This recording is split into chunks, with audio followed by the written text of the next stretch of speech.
ಸರಳ ಸಜ್ಜನಿಕೆ ಒಬ್ಬ ಪ್ರಾಮಾಣಿಕ ವ್ಯಕ್ತಿ. ಯಾವಾಗಲೂ ನಗುನಗ್ತಾ ಆನಂದವಾಗಿ ಇದ್ದಂತಹ ವ್ಯಕ್ತಿಯನ್ನ ಕಳ್ಕೊಂಡು ಇವತ್ತು ಮಾತ್ರ ಅಲ್ಲ, ಅವರ ಬಳಗ 16,000 ಜನ ಕಣ್ಣೀರಾಗ್ತಾ ಇದ್ದಾರೆ. ವಿಧಿಯ ಆಟ ಕಳೆದ 2 ತಿಂಗಳಿಂದ ಬಹಳ ಸಫರ್ ಮಾಡಿದ್ರು. ನಾವು ದೇವರಲ್ಲಿ ಪ್ರಾರ್ಥನೆ ಮಾಡ್ತೇನೆ, ಅವರ ಆತ್ಮಕ್ಕೆ ಶಾಂತಿ ಸಿಗಲಿ, ಆ ಕುಟುಂಬ ವರ್ಗದವರಿಗೆ ನೋವನ್ನು ಸಹಿಸುವಂತ ಶಕ್ತಿ ಕೊಡ್ಲಿ ಅಂತೇಳಿ ದೇವರಲ್ಲಿ ಪ್ರಾರ್ಥನೆ ಮಾಡ್ತೇನೆ.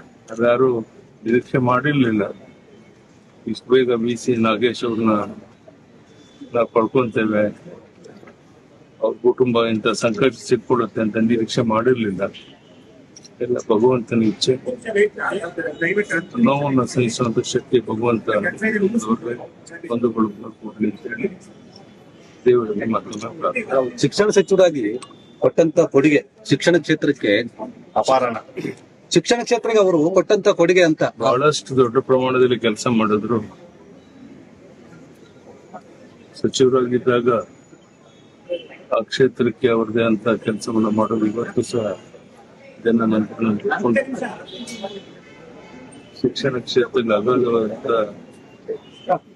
ಒಂದು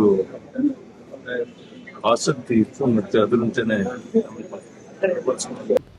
ತಿಪಟೂರಿನ ಡಿ.ಸಿ. ನಾಗೇಶ್ರವರು ಬೆಳ್ಳೂರು ಚಂದ್ರಶೇಖರನವರ ಸುಪುತ್ರರಾಗಿ 1959 ಜುಲೈ 1ರಲ್ಲಿ ಅವರು ಜನನ ಆಗುತ್ತೆ.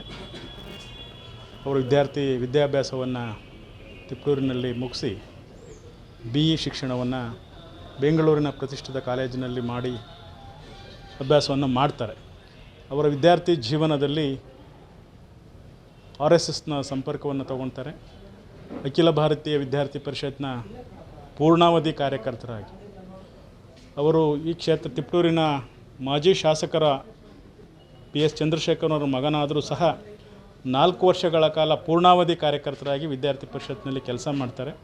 ಪೂರ್ಣಾವಧಿ ಕಾರ್ಯಕರ್ತರು ಅಂದರೆ ಒಂದು ಬ್ಯಾಗಲ್ಲಿ 4 ಜೊತೆ ಬಟ್ಟೆ ಇಟ್ಕೊಂಡು ಮನೆ ಮನೆಗೆ ಸಂಪರ್ಕ ಮಾಡಿ ಸಂಘಟನೆ ಮಾಡಿದಂಥ ಒಬ್ಬ ಸಜ್ಜನಿಕೆಯ ಸರಳ ವ್ಯಕ್ತಿತ್ವದ B.C. ನಾಗೇಶ್ರವರು ವಿದ್ಯಾರ್ಥಿ ಜೀವನದಲ್ಲಿ ಅನೇಕ ಜವಾಬ್ದಾರಿಗಳನ್ನು ನಿರ್ವಹಿಸಿ ಸಂಘದ ಒಡನಾಟವನ್ನು ಹೆಚ್ಚು ಹಚ್ಚಿಕೊಂಡು ಹಿಂದುತ್ವದಲ್ಲಿ ಕಟ್ಟಾಳುವಾಗಿ ಕೆಲಸವನ್ನು ಮಾಡ್ತಿರ್ತಾರೆ. ತಿಪಟೂರಿನ ಬದಲಾದ ರಾಜಕೀಯ ಪರಿಸ್ಥಿತಿಯಲ್ಲಿ 2004ರಲ್ಲಿ ತಿಪಟೂರು ವಿಧಾನಸಭಾ ಕ್ಷೇತ್ರದಿಂದ ಭಾರತೀಯ ಜನತಾ ಪಕ್ಷದ ಅಭ್ಯರ್ಥಿಯಾಗಿ ಪ್ರಪ್ರಥಮವಾಗಿ ಚುನಾವಣೆಗೆ ಸ್ಪರ್ಧೆಯನ್ನು ಮಾಡ್ತಾರೆ. 2004ರಲ್ಲಿ ಅವರು ಸೋಲನ್ನು ಅನುಭವಿಸ್ತಾರೆ. ಆ ನಂತರ ಅವರು ನಿರಂತರವಾಗಿ ತಾಲೂಕಿನ ಎಲ್ಲ ಹಳ್ಳಿಗಳ ಪ್ರವಾಸವನ್ನು ಮಾಡೋದ್ರ ಮೂಲಕ ವಿಶೇಷವಾಗಿ ತಾಲೂಕಿನ ಯಾವುದೇ ಹಳ್ಳಿಗೆ ಹೋದರೆ ಆ ಹಳ್ಳಿನಲ್ಲಿ ಬರ್ತಕ್ಕಂಥ ದಲಿತರ ಮನೆಗೆ ಹೋಗಿ ಅವರ ಮನೆಗಳಲ್ಲಿ ತಿಂಡಿಯನ್ನು ತಿನ್ನೋದರಿಂದ ಹಿಡಿದು ಕಾಫಿ ಚಹಾವನ್ನು ಕುಡಿಯೋದ್ರಿಂದ ಹಿಡಿದು ಅವರನ್ನು ತನ್ನ ಸಹೋದರ ರೀತಿಯಲ್ಲಿ ಬಾಂಧವ್ಯದಿಂದ ಸಂಪರ್ಕವನ್ನು ಮಾಡೋದ್ರ ಮೂಲಕ 2008ರಲ್ಲಿ ತಿಪಟೂರಿನಲ್ಲಿ ಶಾಸಕರಾಗಿ B.C. ನಾಗೇಶ್ರವರು ಪ್ರಥಮ ಬಾರಿಗೆ ಆಯ್ಕೆ ಆಗ್ತಾರೆ. 2008ರಲ್ಲಿ ಅವರು ತಿಪಟೂರಿನ ಶಾಸಕರಾಗಿ ಮಾಡಿದಂಥ ಅನೇಕ ಯೋಜನೆಗಳು, ಶಾಶ್ವತ ಯೋಜನೆಗಳು, ಅದು ಮೊದಲನೇದಾಗಿ ಹೊನ್ನವಳ್ಳಿ ಏತ ನೀರಾವರಿ ಯೋಜನೆ. ಅವತ್ತು ರಾಜ್ಯದ ಮುಖ್ಯಮಂತ್ರಿ ಆದಂಥ ಸನ್ಮಾನ್ಯ B.S. ಯಡಿಯೂರಪ್ಪನವರ ನೇತೃತ್ವದಲ್ಲಿ ತಿಪಟೂರು ತಾಲೂಕಿನ 18 ಕೆರೆಗಳಿಗೆ ಹೊನ್ನವಳ್ಳಿ ಏತ ನೀರಾವರಿ ನೀರನ್ನು ತುಂಬಿಸ್ತಕ್ಕಂಥ ಒಂದು ಮಹದಾಸೆ ಯೋಜನೆಯನ್ನು ಜಾರಿಗೆ ತರ್ತಾರೆ. ಅದೇ ರೀತಿಯಾಗಿ ತಿಪಟೂರು ನಗರದ ಕೆರೆಗೆ ಕುಡಿಯುವ ನೀರನ್ನು ತರ್ತಕ್ಕಂಥ ಕೆಲಸವನ್ನು ಮಾಡ್ತಾರೆ. ತಿಪಟೂರು ಕೆರೆಯನ್ನು ಅಭಿವೃದ್ಧಿಪಡಿಸ್ತಾರೆ. ತಿಪಟೂರಿನ ರಸ್ತೆ ಅಗಲೀಕರಣ ಯಾರೂ ಮಾಡೋಕ್ಕಾಗಲ್ಲ ಅಂತಿದ್ದಂಥ ಸಂದರ್ಭದಲ್ಲಿ ಧೈರ್ಯವಾಗಿ ನಿಂತು ಅದನ್ನು ತಿಪಟೂರು ರಸ್ತೆ ಅಗಲೀಕರಣ ಮಾಡಿದಂಥ ಕೀರ್ತಿ. ಏನು ಹಾಸ್ಯ ನಟ ನರಸಿಂಹರಾಜರವರ ರಂಗಮಂದಿರವನ್ನು ತಿಪಟೂರಿಗೆ ತರ್ತಕ್ಕಂಥದ್ದಿರ್ಬೋದು. ತಿಪಟೂರಿಗೆ ಕೋರ್ಟನ್ನು, ಒಂದು ಸುಸಜ್ಜಿತವಾದ ಕೋರ್ಟನ್ನು ಸುರೇಶ್ ಕುಮಾರ್ ಅವರು ಕಾನೂನು ಮಂತ್ರಿಗಳಾಗಿದ್ದಂಥ ಸಂದರ್ಭದಲ್ಲಿ ತಿಪಟೂರಿಗೆ ಕೋರ್ಟನ್ನು ಮಂಜೂರು ಮಾಡಿಸಿದಂತೆ ಇರ್ಬೋದು. ಹೀಗೆ ಅನೇಕ ಅಭಿವೃದ್ಧಿ ಕಾರ್ಯಗಳನ್ನು ಮಾಡಿದಂಥದ್ದನ್ನು 2008ರಲ್ಲಿ ಅವರು ಈ ತಾಲೂಕಿನ ಅಭಿವೃದ್ಧಿಗೆ ಒಂದು ಶಾಶ್ವತ ಯೋಜನೆಗಳನ್ನು ತಂದಂಥ ನಾಗೇಶ್ರವರು ತದನಂತರ 2013ರಲ್ಲಿ ಪರಾಭವಗೊಳ್ತಾರೆ. ಮತ್ತು 2018ರ ವಿಧಾನಸಭಾ ಚುನಾವಣೆಯಲ್ಲಿ ಅವರು ಶಾಸಕರಾಗಿ 2ನೇ ಬಾರಿಗೆ ಆಯ್ಕೆ ಆಗ್ತಾರೆ.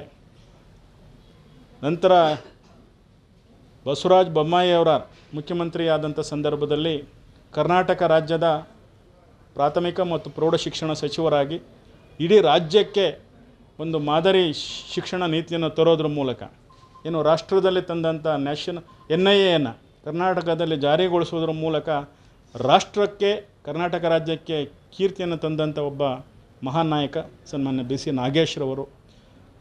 ಅವರು ಪಕ್ಷದಲ್ಲಿ ಅತ್ಯಂತ ಎಲ್ಲರ ಜೊತೆ ಒಡನಾಟ ಇಟ್ಕೊಂಡಂಥ ಒಬ್ಬ ಸರಳ ಸಜ್ಜನಿಕೆ ವ್ಯಕ್ತಿ. ಅವರು ಮಂತ್ರಿಯಾಗಿದ್ದಂಥ ಸಂದರ್ಭದಲ್ಲೂ ಸಹ ಟ್ರೈನಲ್ಲೇ ಓಡಾಟ ಮಾಡ್ತಿದ್ದಂಥವ್ರು, ಬಸ್ಸಿನಲ್ಲೇ ಓಡಾಟ ಮಾಡ್ತಿದ್ದಂಥವ್ರು, ರಸ್ತೆ ಬದಿಯಲ್ಲಿ ಕಾರ್ಯಕರ್ತರ ಜೊತೆ ಸಾರ್ವಜನಿಕರ ಜೊತೆ ಸರಳವಾಗಿ ಟೀಯನ್ನು ಕುಡಿತಕ್ಕಂಥ ಟೀ ಅಂಗಡಿಯಲ್ಲಿ ಕುಡಿತದ್ದಂಥ ಒಬ್ಬ ಸರಳ ವ್ಯಕ್ತಿತ್ವ ಇರತಕ್ಕಂಥವ್ರು. ವಿಶೇಷವಾಗಿ ರಾಷ್ಟ್ರೀಯ ನಾಯಕರ ಜೊತೆ ಒಡನಾಟ, ರಾಷ್ಟ್ರೀಯ ಸ್ವಯಂ ಸೇವಕ ಸಂಘದ ರಾಷ್ಟ್ರೀಯ ನಾಯಕರ ಜೊತೆ ಒಡನಾಟ, ತಾಲೂಕಿನ ಎಲ್ಲ ಕಾರ್ಯಕರ್ತರ, ಬಡವರ, ದಲಿತರ ಆಶಾಕಿರಣ, ವಿಶೇಷವಾಗಿ ತಿಪ್ಟೂರಿಗೆ ಅಂಬೇಡ್ಕರ್ ಭವನ ಮತ್ತು ಬಾಬು ಜಗಜೀವನ್ ರಾಮ್ ಭವನವನ್ನು ಮಂಜೂರು ಮಾಡಿಸಿದಂಥವರು ಸನ್ಮಾನ್ಯ BC ನಾಗೇಶ್ರವರು. 2008ರಲ್ಲಿ ಅವರು ಪ್ರಥಮ ಬಾರಿಗೆ ಶಾಸಕರಾಗಿದ್ದಂಥ ಸಂದರ್ಭದಲ್ಲಿ ನಾರಾಯಣಸ್ವಾಮಿಯವರು ಸಮಾಜ ಕಲ್ಯಾಣ ಸಚಿವರಾಗಿದ್ದ ಸಂದರ್ಭದಲ್ಲಿ ಅಂಬೇಡ್ಕರ್ ಭವನಕ್ಕೆ 2 ಕೋಟಿ ಅನುದಾನವನ್ನು, ಬಾಬು ಜಗಜೀವನ್ ರಾಮ್ ಭವನಕ್ಕೆ 2 ಕೋಟಿ ಹಣವನ್ನು ಮಂಜೂರು ಮಾಡಿಸ್ತಾರೆ. ಆದರೆ ಅದು ಇನ್ನೇನು ಕಾರ್ಯ ಪ್ರಾರಂಭ ಆಗಬೇಕು ಅನ್ನೋದ್ರೊಳಗೆ ಚುನಾವಣೆ ಬಂದು ಅವರು ಸೋಲ್ತಾರೆ. ಆ 2008ರಲ್ಲಿ ಮಂಜೂರಾದಂಥ ಹಣ ಮತ್ತೆ 2018ರವರೆಗೆ ಹಾಗೆ ಜಿಲ್ಲಾಧಿಕಾರಿಗಳ ಅಕೌಂಟ್ನಲ್ಲಿ ಬಿದ್ದಿರುತ್ತೆ. ಅದನ್ನು ಯಾವುದೇ ರೀತಿ ಚಾಲನೆ ಕೊಡುವಂಥ ಕೆಲಸವನ್ನು ಅವತ್ತಿನ ಶಾಸಕರು ತಿಪ್ಪೂರಿನಲ್ಲಿ ಮಾಡಿರಲಿಲ್ಲ.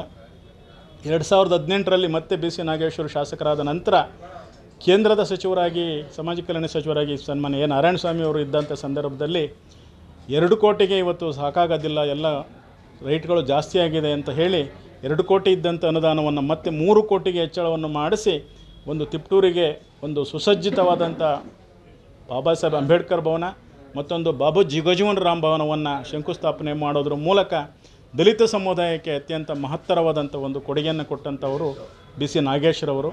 ಅದೇ ರೀತಿಯಾಗಿ ವಾಲ್ಮೀಕಿ ಸಮಾಜಕ್ಕೋಸ್ಕರ ವಾಲ್ಮೀಕಿ ಸಮುದಾಯ ಭವನವನ್ನು ತಂದಂಥವರು BC ನಾಗೇಶ್ರವರು. ಕಾಲೋನಿಗಳಲ್ಲಿ ಕಾಂಕ್ರೀಟ್ ಚರಂಡಿ, ಕಾಂಕ್ರೀಟ್ ರಸ್ತೆಗಳ ಮೂಲಕ ಎಲ್ಲ ದಲಿತ ಕೇರಿಗಳಿಗೆ ನ್ಯಾಯವನ್ನು ಕೊಟ್ಟಂಥವರು ಸನ್ಮಾನ್ಯ BC ನಾಗೇಶ್ರವರು. BC ನಾಗೇಶ್ರವರು ಸಚಿವರಾಗಿದ್ದರೂ ಸಹ ಒಬ್ಬ ಸರಳ ಸಜ್ಜನಿಕೆಯ ಸಾಮಾನ್ಯ ಕಾರ್ಯಕರ್ತ ರೀತಿ ಬೆರೀತಾ ಇದ್ದರು. ತುಮಕೂರು ಜಿಲ್ಲಾ BJP ಸಂಘಟನೆಗೆ ವಿಶೇಷವಾದಂಥ ಕೊಡುಗೆಯನ್ನು BC ನಾಗೇಶ್ವರು ಕೊಟ್ಟಿದ್ದಾರೆ. ತುಮಕೂರು ಜಿಲ್ಲಾ BJP 2 ಬಾರಿ ಪ್ರಧಾನ ಕಾರ್ಯದರ್ಶಿಯಾಗಿ ಜಿಲ್ಲೆಯಲ್ಲಿ ಸಂಘಟನೆಯನ್ನು ಬಲಿಷ್ಠ ಮಾಡುವ ನಿಟ್ಟಿನಲ್ಲಿ BC ನಾಗೇಶ್ವರವರ ಪಾತ್ರ ಅತ್ಯಂತ ಮಹತ್ವವಾದದ್ದು. ಇವತ್ತು ನಿನ್ನೆ ಏನು BC ನಾಗೇಶ್ರವರು ಇಹಲೋಕವನ್ನು ತ್ಯಜಿಸಿದ್ದಾರೆ, ಭಾರತೀಯ ಜನತಾ ಪಕ್ಷದ ಜಿಲ್ಲೆಗೆ ವಿಶೇಷವಾಗಿ ತಿಪ್ಟೂರು ತಾಲೂಕಿನ ಎಲ್ಲ ಕಾರ್ಯಕರ್ತರು ಬಡವರಾಗಿದ್ದಾರೆ ಅಂದರೂ ತಪ್ಪಾಗಲಾರದು. ತಾಲೂಕಿನ ಅಭಿವೃದ್ಧಿಗೆ ಅವರ ಅಗಲಿಕೆಯಿಂದ ಹಿನ್ನಡೆ ಆಗುತ್ತೆ ಅಂದರೆ ತಪ್ಪಾಗಲಾರದು. ಅಂಥ ಮಹಾನ್ ಚೇತನ ನಮ್ಮನ್ನೆಲ್ಲ ಅಗಲಿರ್ತಕ್ಕಂಥದ್ದು ಪಕ್ಷದ ಎಲ್ಲ ಕಾರ್ಯಕರ್ತರಿಗೆ ತುಂಬಲಾರದಂಥ ಕಷ್ಟ ಆಗಿದೆ, ನಷ್ಟ ಆಗಿದೆ. ಮತ್ತು ಭಾರತೀಯ ಜನತಾ ಪಕ್ಷಕ್ಕೂ ತುಂಬಲಾರದಂಥ ನಷ್ಟ ಆಗಿದೆ. ಅವರ ಅಗಲಿಕೆಯ ನೋವನ್ನು ಭರಿಸ್ತಕ್ಕಂಥ ಶಕ್ತಿಯನ್ನು ಭಗವಂತ ಅವರ ಕುಟುಂಬ ವರ್ಗಕ್ಕೆ, ತಾಲೂಕಿನ ಕಾರ್ಯಕರ್ತರ ಬಂಧುಗಳಿಗೆ ದಯಪಾಲಿಸಲಿ ಅಂತ ಹೇಳಿ ತಮ್ಮ ಮೂಲಕ ನಾನು ವಿನಂತಿ ಮಾಡ್ತೇನೆ. ನನ್ನ BC ನಾಗೇಶ್ವರವರ ಒಡನಾಟ ಕಳೆದ 30 ವರ್ಷಗಳಿಂದ. ನಾನು ತಿಪ್ಟೂರಿನಲ್ಲಿ ಒಬ್ಬ SC ಮೋರ್ಚಾದ ತಾಲೂಕು ಅಧ್ಯಕ್ಷನ ಜವಾಬ್ದಾರಿಯಿಂದ ಹಿಡಿದು ಕರ್ನಾಟಕ ರಾಜ್ಯ BJP SC ಮೋರ್ಚಾದ ರಾಜ್ಯ ಪ್ರಧಾನ ಕಾರ್ಯದರ್ಶಿವರೆಗೂ ಹೋಗ್ತಕ್ಕಂಥ ಏನಾದರೂ ನಾನು ಬೆಳವಣಿಗೆಯಲ್ಲಿ ಬೆಳೆದಿದ್ದೀನಿ ಅಂದರೆ ನನಗೆ ನೇರವಾಗಿ ಅವರ ಅಭಯವನ್ನು ನೀಡಿರ್ತಕ್ಕಂಥವ್ರು BC ನಾಗೇಶ್ರವರು. ಸ್ವತಃ ತಮ್ಮನ ರೀತಿ ಒಂದೇ ತಟ್ಟೆನಲ್ಲಿ ಒಂದೇ ಟೇಬಲಲ್ಲಿ ಕುಂಡಿಸ್ಕೊಂಡು ಜೊತೆಯಲ್ಲಿ ಊಟ ತಿಂಡಿ ಮಾಡಿಸ್ತಂಥ ಒಬ್ಬ ಮಹಾನ್ ನಾಯಕ ನಾಗೇಶ್ರವರು. ನನ್ನ ಶ್ರೀಮತಿಯವರು 2 ಬಾರಿ ಜಿಲ್ಲಾ ಪಂಚಾಯತಿ ಸದಸ್ಯರಾಗಿ, ತುಮಕೂರು ಜಿಲ್ಲಾ ಪಂಚಾಯತಿನಲ್ಲಿ ಸ್ಥಾಯಿ ಸಮಿತಿ ಅಧ್ಯಕ್ಷರಾಗಿ ಏನಾದರೂ ಕೆಲಸ ಮಾಡಿದ್ದೀವಿ ಅಂದರೆ ತಾಲೂಕಿನ ಕಾರ್ಯಕರ್ತರ ಜೊತೆಗೆ ನನಗೆ ರಾಜಕಾರಣದ ಗುರುಗಳು ಅಂದರೆ ಸನ್ಮಾನ್ಯ BC ನಾಗೇಶ್ರವರು. ಅವರ ನನ್ನ ಒಡನಾಟ ಸ್ವತಃ ಅಣ್ಣ ತಮ್ಮಂದಿರ ರೀತಿಯಂಥ ಒಂದು ಬಾಂಧವ್ಯದಲ್ಲಿತ್ತು. ಇವತ್ತು ನನ್ನ ಸ್ವಂತ ಅಣ್ಣನನ್ನು ಕಳೆದುಕೊಂಡ ರೀತಿ ನಾನು ದುಃಖಿತನಾಗಿದ್ದೇನೆ.